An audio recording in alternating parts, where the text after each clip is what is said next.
Welcome back, Pirate Crew. It's your captain, Yeehaw Yadam, and we're back with another look at an OP04 leader. This week, for the final OP04 character, we're going to be going ahead and looking at Rebecca. Now, Rebecca did fantastic in the East. It is a deck that is considered a big meta threat and contender, as opposed to Vivi, but I left her for last because I think she's going to be a little hard. I think it's going to be a little difficult for me to get my hands and my head around exactly what we need to do with this deck, but it is a very powerful deck if you put in the time to really understand what you're doing. So if you've never read what Rebecca does, let's get right to it. Starting off, she is a blue and black leader, which is the first of its kind. It is a 5 lifer, which is very similar to Vivi, with the stipulation of this leader cannot attack, right? So if you're getting 5 life with 2 colors, you can't attack. Pretty fair. Then it states active main once per turn. You can pay 1 Dawn. If you have 6 or less cards in your hand, look at the top 2 cards of your deck, reveal 1, and add a Disrosa type card to your hand, then trash the others. So you're going to be looking at 2, adding a Disrosa, and then bottoming.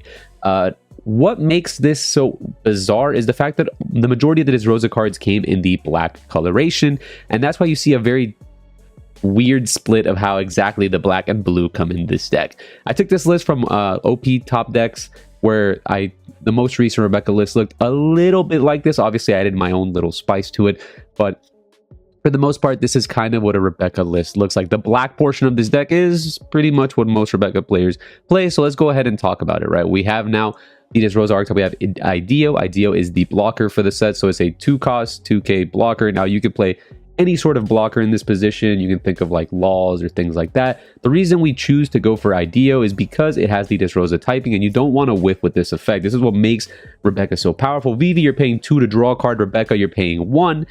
So you want to always try to hit with that and consistently see your Disrosa type characters. Then we're going to be playing Orlumbus. Orlumbus is a very, very powerful card that is kind of like a power creep of other cards. It is a 4-drop 5k, so of course he is 4, which is a hefty cost for what he does. And he states activate main once per turn, reduce the cost of up to one of your opponent's characters by 4 during this turn. Now, this is an effect that can happen every single turn. You do this by trashing the top 2 cards of your deck, and then KO one of your Disrosa type characters, right? So oftentimes you'll be playing searchers like this Rebecca or this Leo and things along that nature, these small character cards that don't really get to attack, and then you get to make double use of them by KOing them to reduce the cost of something else. He is a 5k attacker, really, really strong card in general. And we've got, I'm not going to pronounce it, he is the 2k counter for the deck. It has a really solid effect on play. It can make one of my Disrosa type characters attack opponent's actives, which is really, really powerful for the cost of 1. But you are dumping a 2k to activate this effect, which it may come up, it may not, but regardless of which, he is just a searchable 2k for the deck. Then we have Kyros, which is kind of the bread and butter for the Rebecca archetype. It is a 3-mana 5k without counter. It states if this character would be KO'd, you may instead rest one of your leaders or the Colosseum. So if you try to knock this character out by card effect, by combat, whatever, instead of pitching cards from my hand, I can just tap Rebecca, which should always be an active position anyways. And if I have the Colosseum, I can tap the Colosseum as well. If that's not good enough, as it is an indestructible 5k, his on-play states, if your leader is Rebecca, KO up to one of your opponent's characters with the cost of 1 or less, then trash 1 card from the top of your deck, right? So if you combo this with Orlumbus, which is usually what you want to do, or any sort of cost reduction effect that black may have, you can go ahead and KO upwards of whatever the reduction is, which is really, really nice. Then we're playing 4 of Sabo. Sabo is Disrosa type, and it is just a bananas card in general. Giving your whole board protection and filter is really, really nice. Bartolomeo is another 2k that is searchable. This one is a blocker, very similar to Ideo. It's just you don't really want to summon Barto if you can because of his 2k counter threshold. Then we've got Monkey D. Luffy, kind of like the finisher of the deck. This card is absolutely crazy. And let's just talk about exactly what this card can do. He's a 7/7, so stat-wise, he is pretty darn good. He's not overstated, he's not understated, he just is. And this character states that this character can attack active characters, and you heard it here. That's insane. Usually we leave characters in active positions so that our opponent can't really get to them. We use it as a defensive tool. Maybe we just played the character, and it's a little bit hard, but most of the times when you can attack an active character, that's really, really darn good, especially with the 7k attack stat line. Really, really solid. Then if that's not good enough, again, active main once per turn, you may return 7 cards from the trash to the bottom of your deck to set this character as active. then during the next refresh phase, this character cannot be set to active, right? So he gets to do 2 attacks in a turn. He gets to explode, and then he kind of has to, you know, bounce back. Very, you know, very, very nice, very nice. So 7k that can swing twice at active characters is really, really good. But you're going to be saying to yourself, well, this doesn't have rush, so like you can't do it the same turn you summon it. So what if he gets removed? Well, you kind of can, right? If you have the Colosseum stage on the board, if your leader is a Dressrosa type character, your Dressrosa type characters can attack characters on turn they are played. So they gain rush on that turn. So if you have the Colosseum, you summon the Luffy, you basically get to clear your opponent's board, and they have to deal with a 7k. Really, really darn difficult. If you pair this up with the King Kong gun, then it's really, really crazy. But we'll talk about that as we get there. They're going to be playing Leo. Leo is a 1/2 that states you may rest your leader if your leader is this Rosa type. KO one of your opponent's 1 cost for lower characters and trash 2 cards from the top of your deck. So it has it has a very similar effect to Kyros, and then you want to go ahead and rest your leader to go ahead and get a bonus effect. If you combo this off with Orlumbus, again, it has the same little destruction effect that Heroes has. So it's really, really nice. You obviously don't want to summon this one as much because he is very, very small, and it does lose counter from your hand, but it is another option to remove characters off the board. Then we were playing 4 of the Rebecca. She's just another Dressrosa type searcher, which is really nice. The Nami for the deck. We've opted to play blue destruction because blue destruction is really, really good because it doesn't destroy it bottom decks, and bottom decking is the best form of removal we have in the game. We have 3,000 Worlds, which again, if we combo with Orlumbus, can just bottom deck anything 9 cost or less. Yup. And then obviously a little bit of Gum Gum Red Hawk in lower quantities, because if we already have this combo that can bottom deck almost anything in the game, why do we need as much Red Rock? It's just a little bit more expensive. So we're playing up to 2 of this card. This card is still bananas, so we still want to go ahead and play it. We're going to be playing 3 King Kong Guns, and this is like the finisher card of the deck. Choose a Dressrosa type character, powered up by 6k. So this card is doubling the amount of Dawn investment for it.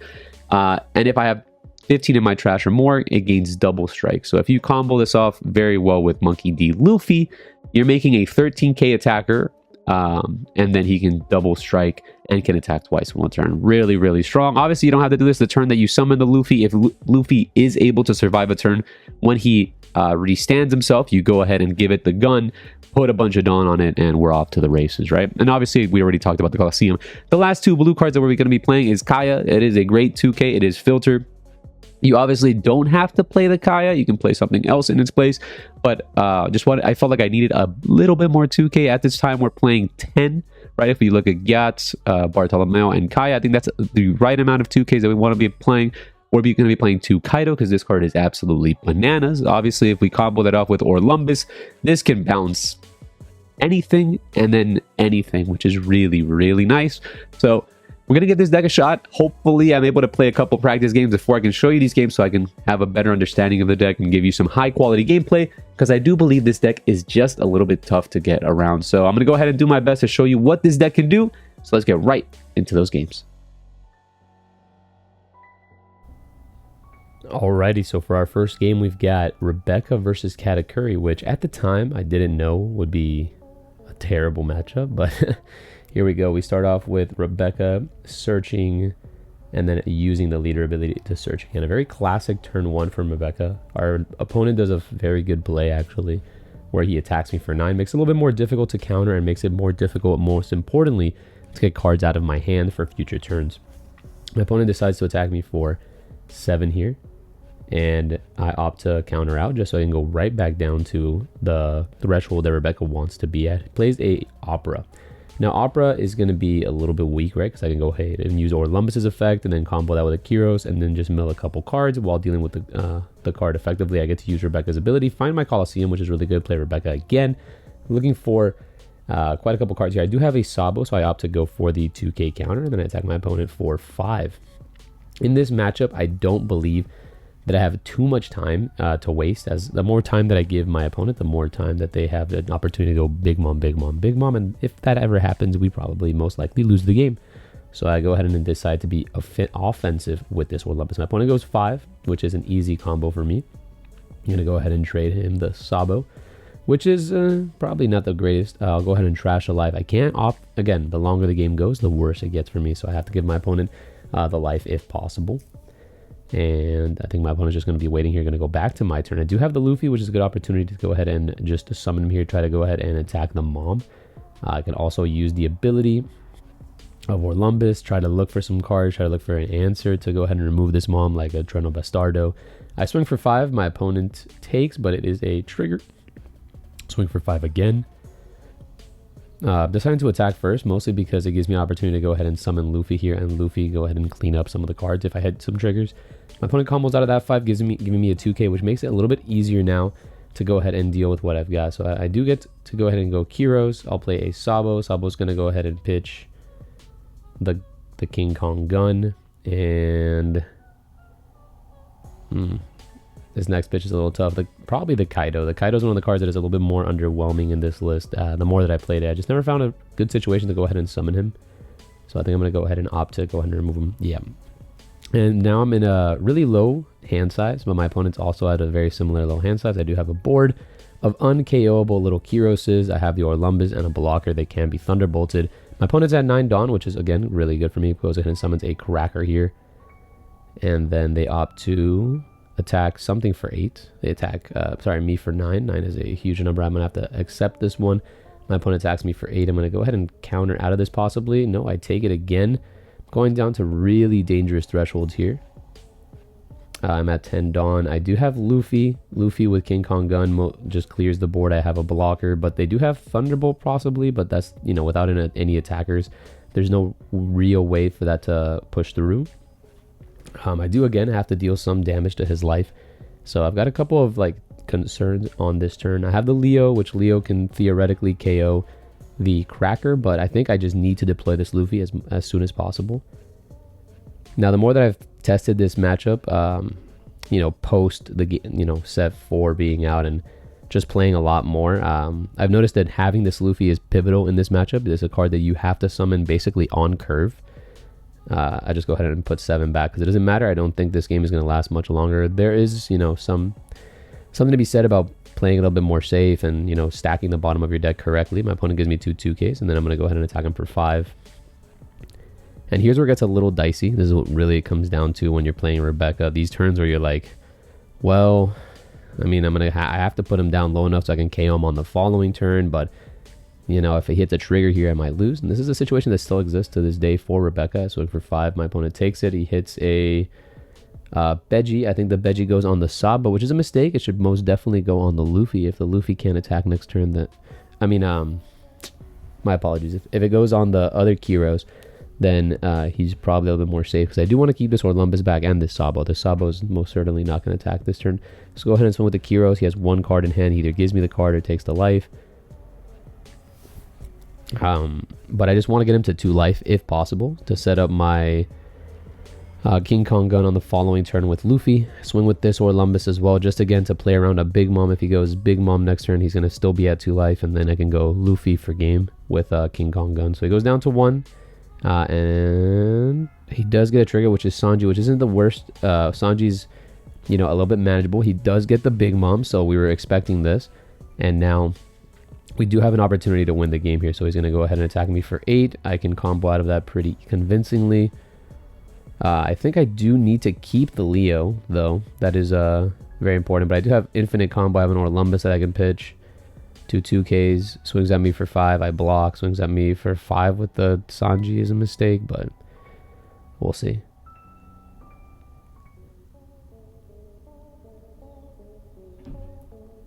Yeah, he'll go 5, I block with my Sabo, and then he passes. Now I can go ahead and use Orlumbus's ability to, play Leo. I then have the King Kong gun. The issue with the King Kong gun is that it won't, my Luffy is asleep. He is frozen, so I don't have the opportunity to push with him. But he only has 1 card in hand, so most certainly those 2 hits are going to go ahead and connect. I'm just finding a way to go ahead and do this.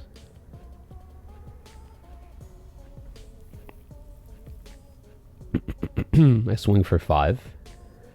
My opponent chooses to block with Sanji, that's fine. I can now play the King Kong. I don't have to play Leo. I have more Dawn available to me to possibly win this game. I give it to Luffy, which is kind of silly, but that's fine. I go ahead and swing for 13. It could have really gone to anyone. Didn't necessarily matter. My opponent goes down to 0. Even if he has a blocker here, he'd have to pitch a card. He does get the the Thunderbolt, I will go 5. And then I will go everything on the last Kyros, and that should be game. Very hard matchup, but truly winnable with some luck.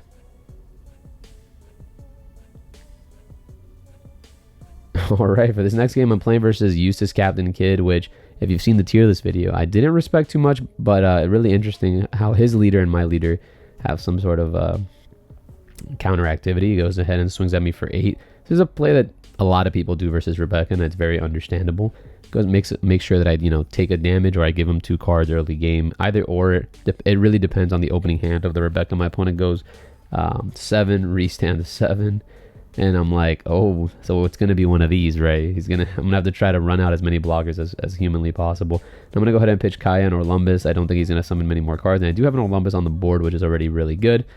So I don't really have any more any threats to go ahead and summon. I want to keep the Kyros, but I kind of also need to summon the Kyros and go ahead and use Rebecca's ability, grab another 2k. I'm going to get the blocker 2k just because I want more versatility, get another blocker and pass my turn. I do have a couple cards now on the board, and my opponent's going to continue the onslaught by going 7.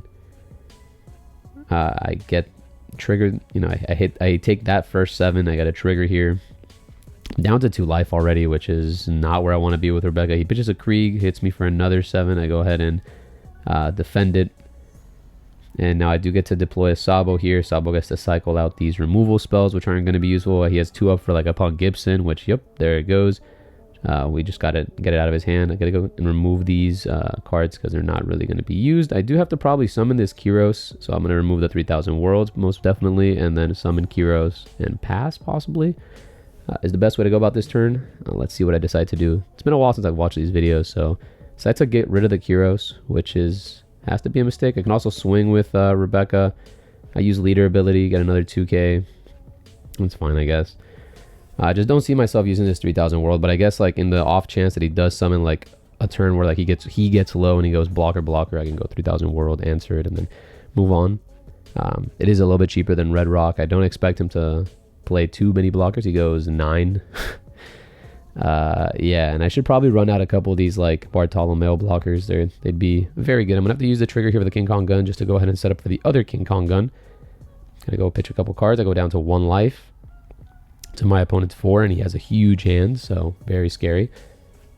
He goes ahead and taps 3, pitches a card, swings at me for 9 again. I'm gonna go ahead and block and defend the Sabo, passes it back to me. I have the the Kaido, who's being too useful. I'm gonna go ahead and attack for 7.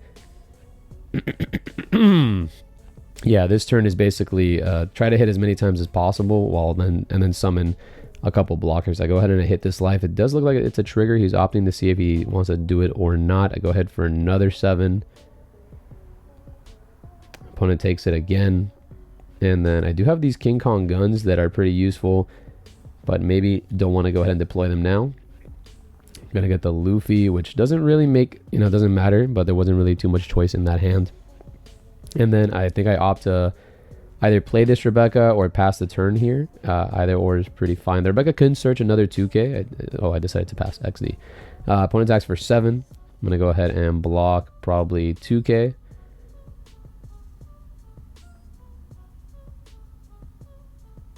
Yeah, I can't get too low. Block 2k, and then I still have the Bartolomeo there as my other blocker. Goes ahead and plays Krieg. Krieg is going to take care of my Orlumbuses, which is pretty darn good for him. And now I don't really have an immediate answer to this Krieg because I would need quite a couple of pieces here. I could decide to play Kaido this turn. It wouldn't be terrible. Kaido back the Krieg. Kaido back the Rebecca, and I still have 2 blockers with now a 12k on the board. Might be a really solid turn to establish the Kaido. And I think I opt to do it. I go ahead and I bounce this Krieg, and I bounce the Rebecca.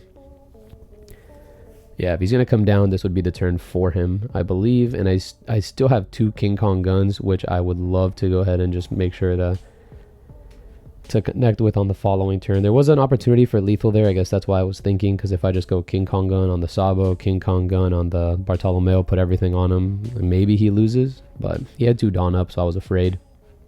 It goes back to my opponent here. I do have not like the worst amount of combo power, but some I'll go ahead and block with this Bartolomeo, making him a Radical Beam effectively, which is really nice. He goes Luffy, summon Brook, summon Nami. Dangerous.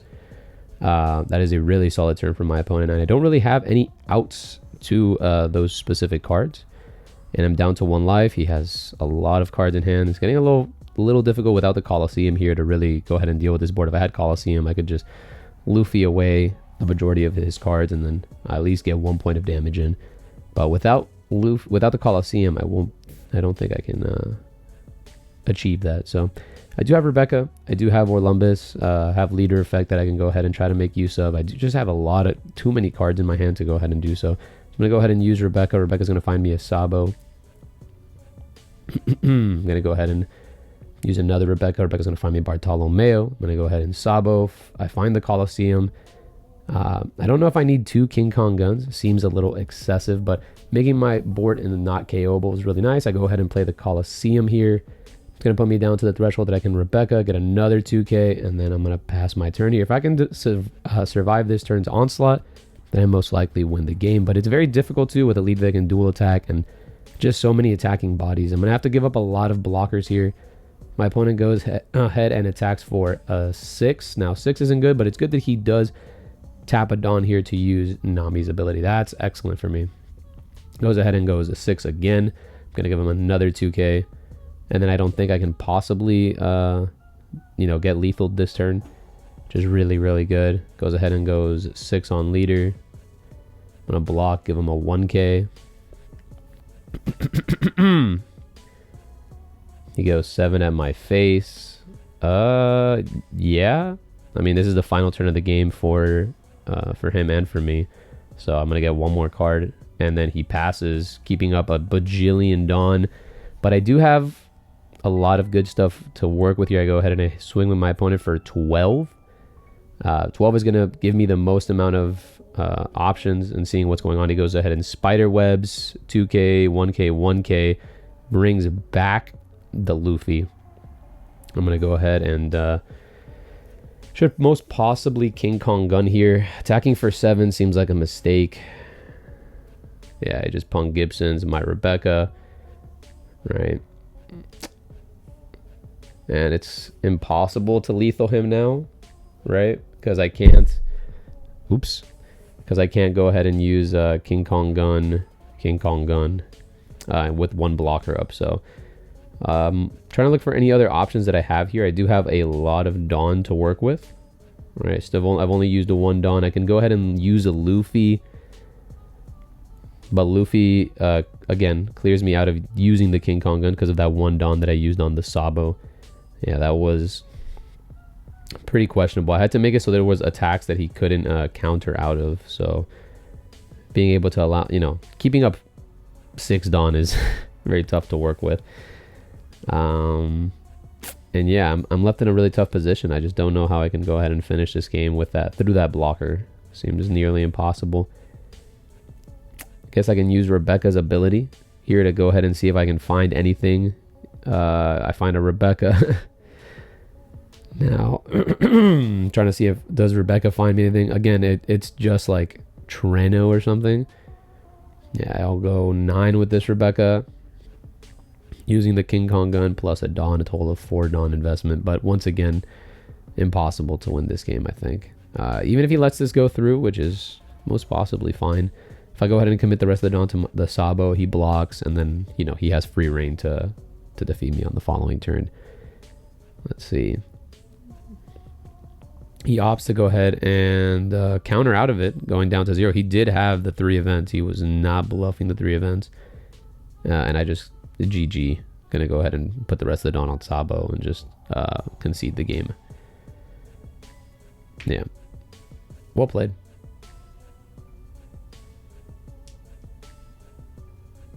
I'm just counting here. Man, crazy.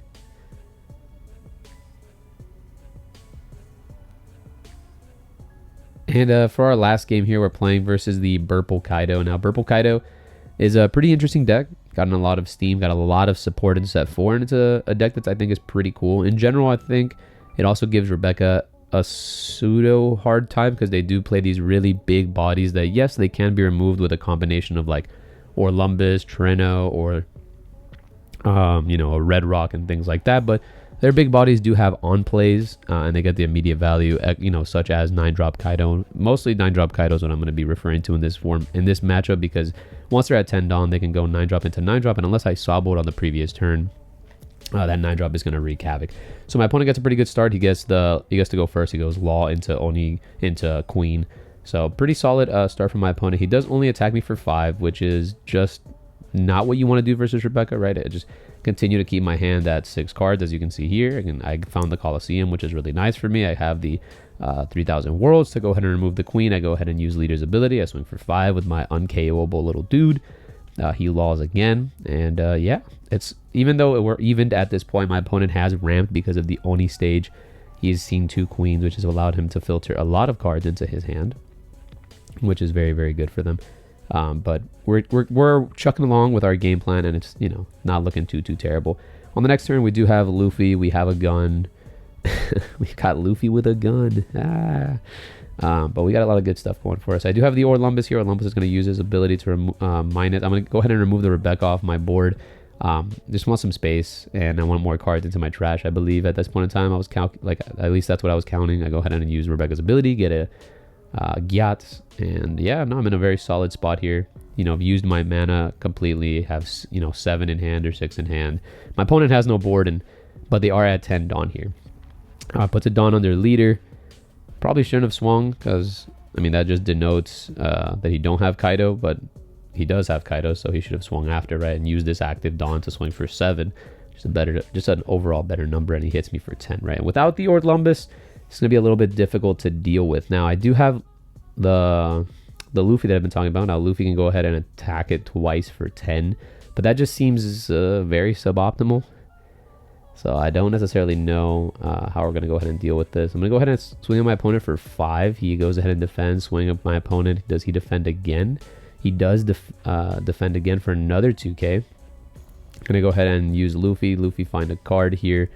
Going to go ahead and play Rebecca after using Leader's ability. Going to go ahead and find not Leo, just another 2k. Yeah, Leo kind of sucks. Don't know.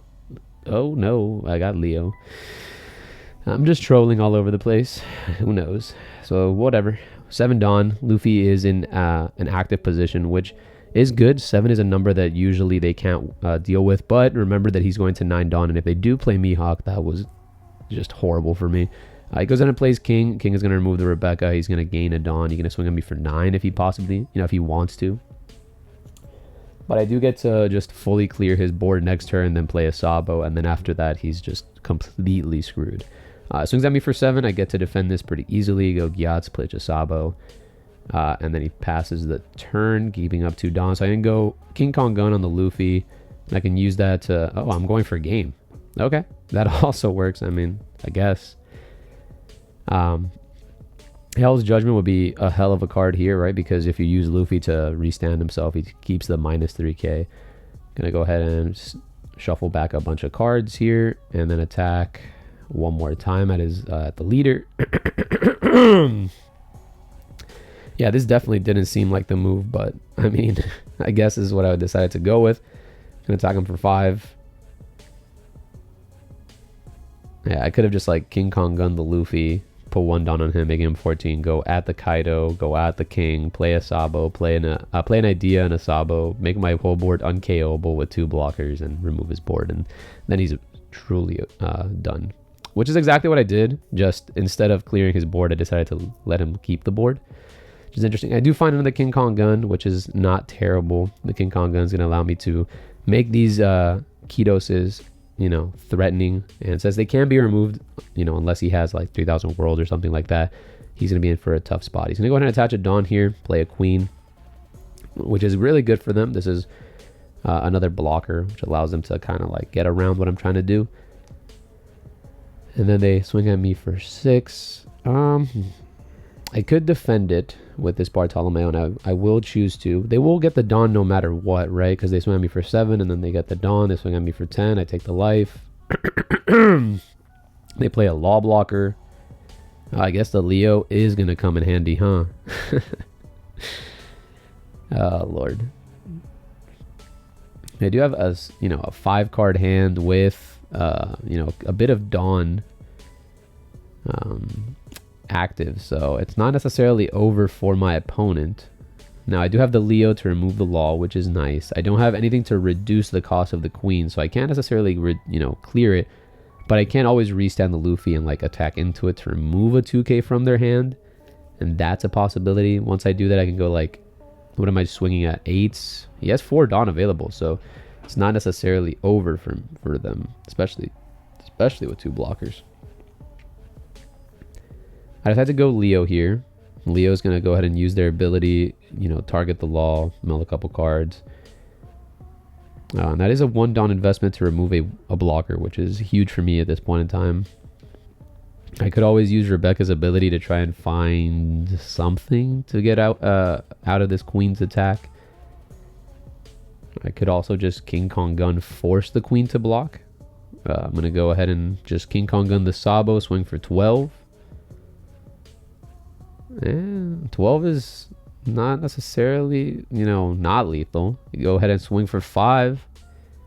My opponent has to give me a couple cards. Here he goes, Hell's Judgment. Go ahead and restand the Luffy. Put everything on the Luffy. Hiya, 13. That is one of the ways that we can try to sneak this one out of my opponent. He saw the Kyros, but he didn't see the Luffy. Oh. So we're back with the deck, and this time I'm a little mixed. I had a lot of fun playing the leader, and I think the ability of these 2 leaders between Vivi and Rebecca that cannot attack is an interesting mechanic. Giving me a 5-life dual-colored leader that has, some sort of drawback is really, really solid. Their effects are very, very powerful. Both of them kind of pseudo-draw a card, but Rebecca is just a little bit different because her effects don't necessarily, with Vivi giving Rush, Rebecca's not necessarily getting onto the board as well as Vivi's doing. So you have to use very strong backloaded cards, such as Orlumbus Kyros combo. You have Monkey D. Luffy that requires the stadium to really, activate, and things like that. Plus, fantastic removal in the form of 3000 Worlds, Red Rock, and then if you play the Destroza removal as well, all these other very fantastic pieces of removal in combination. So it has all of that really going for it. It does feel like a black deck because you are using Orlumbus to reduce and then trying to combo it off with a popper such as Kyros or Leo. And it also still feels like a blue deck because you're getting a lot of cycle with the leader and you have a lot of removal with the Red Rocks and Kaya and Kaido. So it feels like it's doing a lot of different things really, really well. Orlumbus, let me tell you, what an absurd card in combination with Kyros. The fact that Orlumbus can target Kyros, Kyro can target your stage, and you just lose no net advantage to net, -4 a character is what the heck. Kyros being basically indestructible is also wow. And then, to boot, you have very powerful cards like Sabo, this Monkey D. Luffy that is an absurd card that allows you to get lethal from almost no positions. And Gum Gum King Kong Gun is what a finisher, man. This card really is a catch-up mechanic because at the end of the day, what ends up happening with Rebecca is your opponent is applying a lot of pressure to you. They understand that your leader can't really apply it back and wants to stay within a 5-hand threshold. It kind of is always trying to play around Isho if you think about it, because you want to go to your turn to 6, use her effect, go to 7, and then pop off from there, right? You kind of continuously cycle, although that's not necessarily easy to do with the amount of bricks that the deck has. That's one of the biggest cons. This deck is playing upwards of 20 total bricks. There aren't any really event counters, so you get what you get with the deck, and if you do very basic math in terms of 2Ks, you can get pretty solid hits in on Rebecca and pretty solid clears. On the pro side, there's a bunch of, as I said earlier, a bunch of really good things that are going on with this deck, and it's obviously a very powerful deck. As you can see from the videos that I showcased, those weren't necessarily all the videos that I went ahead and recorded. It's really hard to get a quality game, especially with a leader that you're not good at and requires a bit of skill expression. So it took me quite a bit, and eventually I hope that these videos that I showcased do some justice to what Rebecca can do and the possibilities of leader. Now, I know I made a ton of misplays. I was noticing it as I was playing. That's a really good thing. I'm gonna put that in the pro section, because if you're noticing misplays on a leader, that means that the leader is a little bit more hard, and then it's more rewarding the more time that you put into it. So I do think that this is going to be a very fantastic leader coming out for the next set. I'm not sure if it's exactly my cup of tea, but I'm sure that you're going to be seeing a lot of it. So definitely become prepared to deal with the Rebecca. And I hope you guys enjoyed this video. Leave a comment in the comment section that lets me know what you think about Rebecca. Are you excited to play her? Are you excited for the Disrosa archetype? And as always, guys, if you're enjoying this type of content, make sure to hit that subscribe button, and I'll see you guys on the next one. Peace.